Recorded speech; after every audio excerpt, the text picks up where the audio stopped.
Fala, gente boa! Chega mais que tem conteúdo, vambora!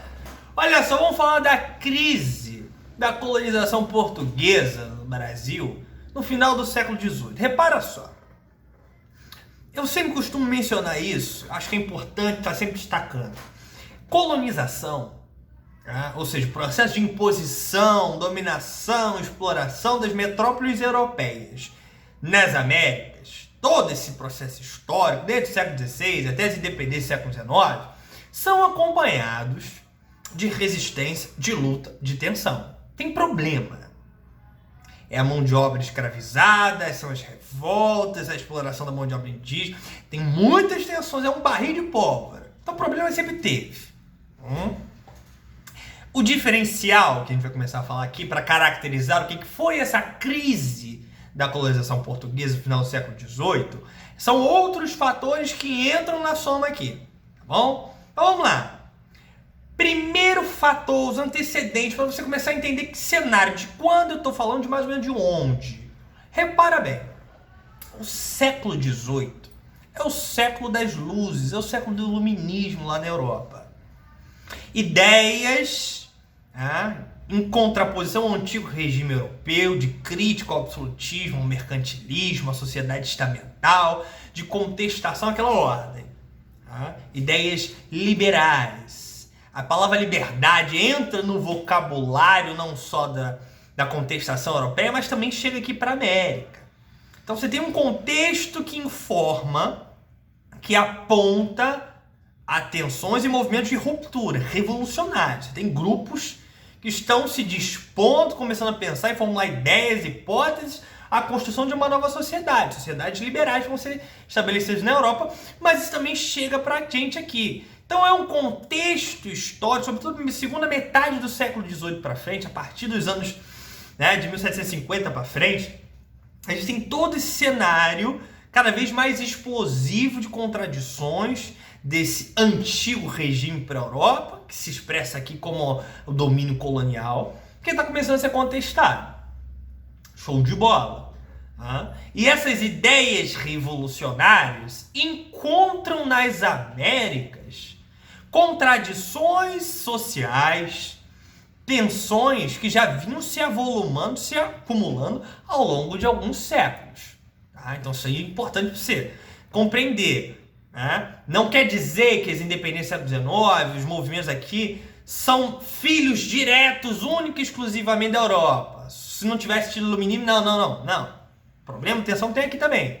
Uma coisa está casando com a outra e gerando um contexto explosivo.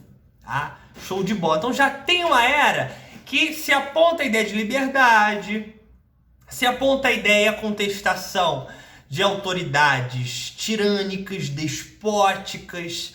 Tem todo um cenário de, isso não é legal, isso não é bem assim, a gente tem que também ter direitos, autodeterminação, todas aquelas pautas iluministas liberais que eles vão estar tocando pela Europa.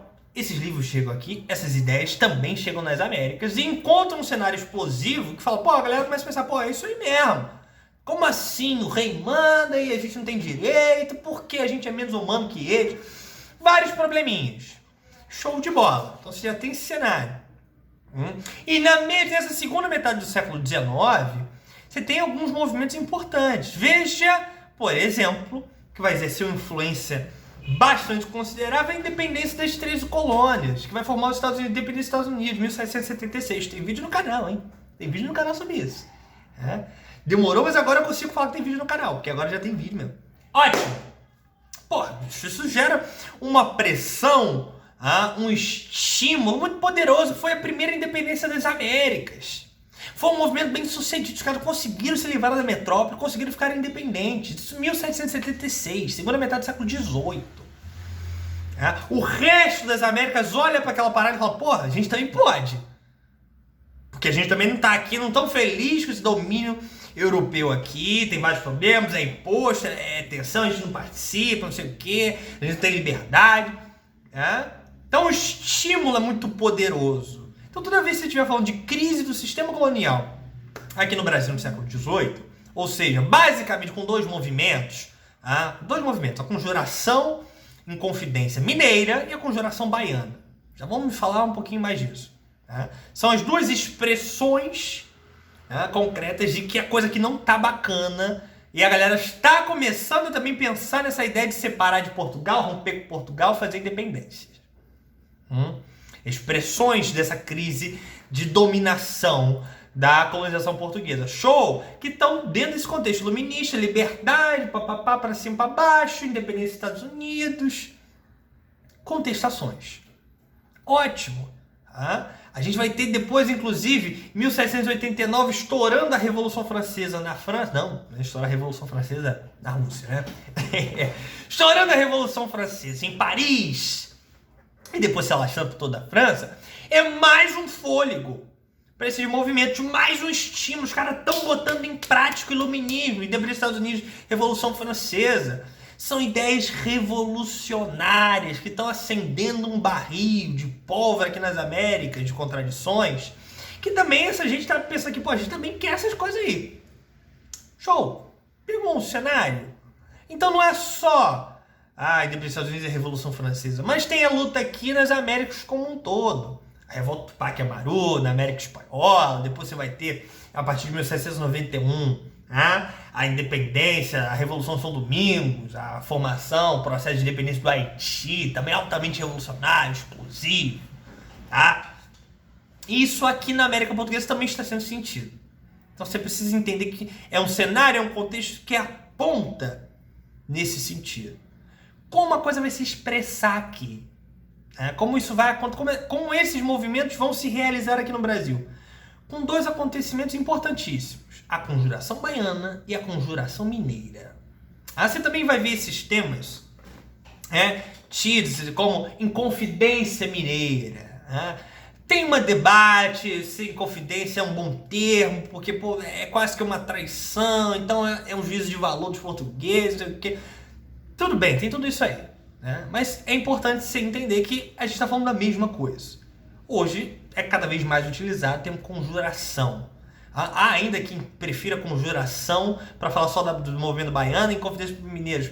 Ou você pode botar para os dois. O que importa é, você tem dois movimentos em Minas Gerais, a Conjuração Mineira e a Conjuração Baiana, na Bahia, em Salvador, que tem em comum o seguinte: foram movimentos separatistas. Aqui que está a grande questão. Movimentos políticos que desejavam, que tinham por objetivo o rompimento dos laços coloniais com Portugal, a independência. Aí tu pode falar, mas é a independência do Brasil. Essa é a voz da Lomba. É a independência do Brasil? Não é a independência do Brasil. Porque não se pensa em nação, nacionalidade. O Brasil não fazia muito sentido. Esse território que se chamava Brasil, colonizado pelos portugueses, não formava uma unidade.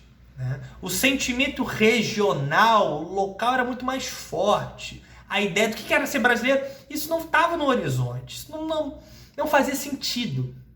Então foram movimentos regionais, que queriam a independência das suas regiões.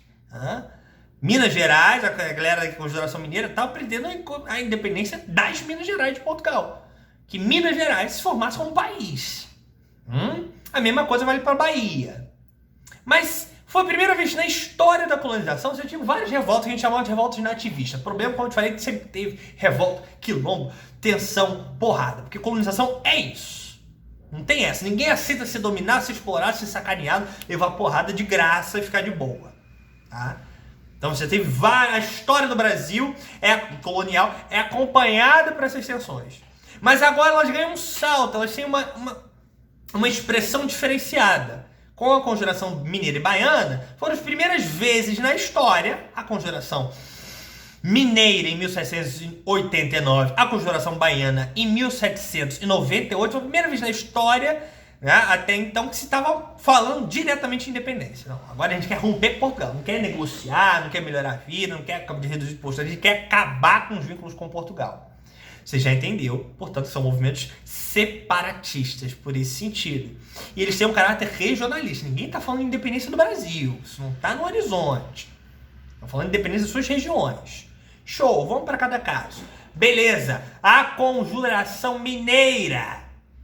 1789. O que está rolando nas Minas Gerais está gerando tantas tensões e esse cenário? Antes disso, eu preciso também mencionar. Se elas têm em comum, esses dois movimentos, Coração Mineiro e Baiana, há o contexto iluminista, a inspiração lá na independência dos Estados Unidos e posteriormente da Revolução Francesa. Tá? Então, dentro desse contexto de liberdade, sei o que, tal, elas também têm diferenças. A principal diferença diz o seguinte: a Conjuração Mineira foi um movimento elitista. Né? Era um esforço, um movimento das elites das Minas Gerais. Ou seja, dos setores poderosos, bem colocados. Sem povão. Não tem povão aqui não, tá longe. Elite. O cara mais pobrezinho foi lá, o Tiradentes, que vai dançar. Ao passo que a Conjuração Baiana não, foi um movimento popular. Ela também é conhecida como Revolta dos Sapateiros, Revolta dos Alfaiates. Pelo esse caráter, tem ex-escravizado, tem negro, tem classes populares. Portanto, tem interesses distintos. Querem romper com Portugal, são movimentos separatistas, têm esse aspecto em comum, mas por ângulos diferentes. Tá? O caso mineiro, movimento das elites. O caso baiano, movimento popular. No caso das Minas Gerais, o contexto, o cenário é bastante tenso mesmo. Essa região das Minas Gerais caracterizou-se, se você bem sabe, né? Dessa vez não tem vídeo no canal não, mas você bem sabe, pela economia mineradora. Né? Era a exploração aurífera, o ouro das Minas Gerais. O problema é que a gente já está falando do final do século XVIII. Esse ouro já está em declínio há alguns anos. Só que Portugal dependia até as calças, até o último fio de cabelo desse ouro que saía daqui, para pagar as contas com os ingleses. Às vezes esse ouro, essas embarcações iam direto para Londres, para Inglaterra, para pagar as dívidas dos portugueses, para ter dimensão do contexto. Então Portugal não está interessado, não tem nem condições de pensar em diminuir os impostos no Brasil. O rei português, o Marquês de Pombal, aquela coisa, ninguém parava assim, pegar o papel e dizer, pô, realmente, o ouro tá acabando, vou diminuir o imposto, porque né, tá acabando. O cara não faz mágica? Não. Estavam ali reforçando mais mecanismos, mais instrumentos de dominação, de exploração, justamente por isso. Então você tinha o quinto, que era o imposto colonial mais tradicional, eles vão estabelecer outros. A captação. É um imposto cobrado por cabeça, sobretudo a partir de 1532. Tá? 17 gramas de ouro por cabeça. Ou seja, tu é um proprietário das Minas Gerais, é um cara que tem posse de minas e de terra e tudo mais. Imposto é por cabeça, inclusive dos escravizados. Já é um valor a mais. E também tinha até o que era mais temido, tal da derrama. O que era derrama? Aí já mais pro final mesmo. 1782, um outro governador assume essa província das Minas Gerais, seu Cunha Menezes, que estipulou o seguinte, a cota mínima em arrobas de ouro. Então é o seguinte, não vamos aceitar menos que X de ouro. E aí vai variando, tinha tudo isso que era 100 de arrobas, de ouro, mas assim, estabelece um valor mínimo. E se a província não garantisse esse valor mínimo, a derrama seria cobrada. Então, o que era a derrama? Um novo imposto. Se não bater a meta, show de bola. Um imposto novo sobre todo mundo. Todo mundo vai ter que pagar um valor a mais para fechar a meta aqui que a gente está precisando desse dinheiro. Até mesmo com instrumentos de violência. Entrar nas casas, expropriar as pessoas para... O cara vai ter que dar até as calças para pagar aquele valor ali. Show de bola. Então, porra, claro que isso não deixa ninguém feliz, irmão. Não tem ninguém satisfeito aqui. E essas elites ali influenciadas por todo aquele contexto, iluminismo, independência dos Estados Unidos, estão ali lendo, recebendo os livros franceses, estão vindo. Então começando a pensar, isso não é nada bom, isso não tá legal, vamos ter que reagir, vamos ter que resistir. E produzem a partir de algumas reuniões super secretas, aquela coisa meio de filme, os caras escondidos. Isso tudo dava um caô grande.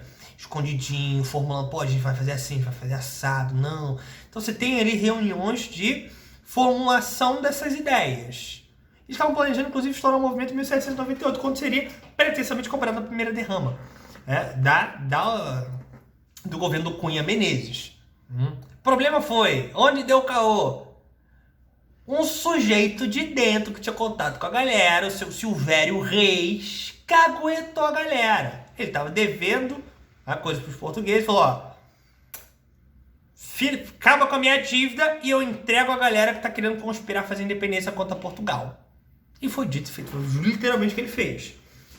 E o movimento já tinha avançado, já tinha discutido uma ideia de fazer uma república nas Minas Gerais, era um movimento independente, tinha até uma bandeira, aquela coisa, libertas, que será também a tradução do latim, basicamente, liberdade, ainda que tardia. Então você tinha todo um avanço ali de uma ideia de movimento, até com data para estourar, só que não chegou a acontecer. Foi caguetar de tempo, as autoridades portuguesas agiram rapidamente e vão prender os envolvidos, etc, etc. Show. Mas como eram membros da elite, o tratamento foi diferente. Boa parte recebeu apenas de degredo, que era ser enviado para a Europa, tal. Um único que era mais humilde, que era o Tiradentes, que tinha uma trajetória um pouco bem mais simples do que os outros, não era nenhum membro da elite, de proprietário de terra, aquela coisa toda. Foi o único sujeito condenado à morte, foi esquartejado, o corpo dele foi espalhado por algumas regiões das Minas Gerais, ali no centro de Ouro Preto, a cabeça, para dar aquele exemplo, olha só, quem conspira contra Portugal, olha só o que dá, a merda que dá. O movimento foi duramente reprimido. Desbaratado antes mesmo de ocorrer. Mas deixava ali o cenário no ar. Já tem gente falando de independência no Brasil. Esse que é o principal fator. Contradição, problema sempre teve. Mas agora a galera está falando de fazer independência. Está se organizando, tendo interesses em lutar, em criar movimentos a esse aspecto. O caso da Conjuração Baiana é um outro elemento também fundamental. Isso é 1798 na Bahia. A situação é totalmente distinta. A Bahia, por conta ali de uma centralidade ainda da produção do açúcar, tinha um mercado interno bastante frágil, ou seja, esses senhores externos não tinham interesse em produzir para dentro, você tinha alguns elementos nesse sentido. Então chegou um momento ali, nesse contexto, 1798, de uma carestia muito grande, o aumento do preço da comida, a situação estava difícil. Meio que hoje, né, gente? O preço das coisas estão aumentando, disparando. Só que aqui também estava nesse contexto, nesse cenário. E estourou a revolta violentíssima, a revolta dos alfaiates, como ela também é conhecida. Setores populares, também era um movimento separatista, queriam independência de Portugal, fazer uma república, só com outro enquadramento. Aqui esse movimento é feito por negros, escravizados, libertos, pequenos proprietários, um peso, sobretudo em Salvador, onde ocorreu, uma população negra muito impactante quantitativamente. O negócio foi sinceríssimo. E tal como o Mineiro, foi destruído antes mesmo que ocorresse. Alguns panfletos foram distribuídos em locais-chave de Salvador, mas durou pouquíssimo. As autoridades vieram e lamberam o movimento rapidamente numa duríssima repressão, muito mais dura do que o caso mineiro, porque eram setores populares. Então, pena de morte, execução, foi muito mais franca, sobretudo para os líderes. Mas isso, você tem aqui também uma distinção de tratamento, você está percebendo? Veja, a gente tem feriado para Tiradentes, a gente tem um conjunto de fatores que não tem da Bahia. Construções posteriores, isso aí merece até um outro vídeo. Mas o que fica de mais importante? Foram movimentos que lutavam pela independência, ainda que de suas regiões, mas eram movimentos separatistas. E que, em locais diferentes, com contextos sociais muito diferentes, com propósitos diferentes.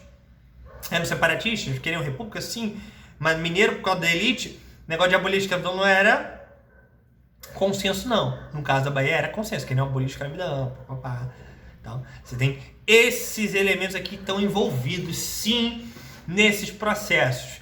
Ambos foram derrotados, mas sinalizavam um conjunto de tensões que demonstravam que a dominação portuguesa, assim como em outras áreas das Américas, às vezes é um movimento muito conjuntural, está interligado com coisas que estão acontecendo em outras áreas, mostrava problemas. E você sabe que o início do século XIX é a época das independências, com outros fatores históricos, naturalmente, mas o acúmulo dessas tensões, dessa vontade, já se fazia sentir no final do século XVIII. Aqui as coisas vão mudar um pouco de rumo, porque a família real portuguesa, Dom João, vão vir para o Brasil em 1808. E aí vai mudar um pouco o curso dos movimentos. aqui. Mas a independência não vai tardar a vir em 1822. Então, é bom para ficar ligado que o século XVIII, final do século XVIII, é um século revolucionário para a Europa, Revolução Francesa estourando, lutas contra o antigo regime, iluminismo, mas também é revolucionário para as Américas, a luta e a contestação das colonizações. Você tem a independência dos Estados Unidos, a Revolução de São Domingos lá no Haiti, que vai ser o Haiti, estourando, e o resto da América ganhando fôlego nessa contestação das colonizações. Beleza, minha gente? Tranquilaço demais, né? É isso. Beijão, tô subindo. Tchau, tchau.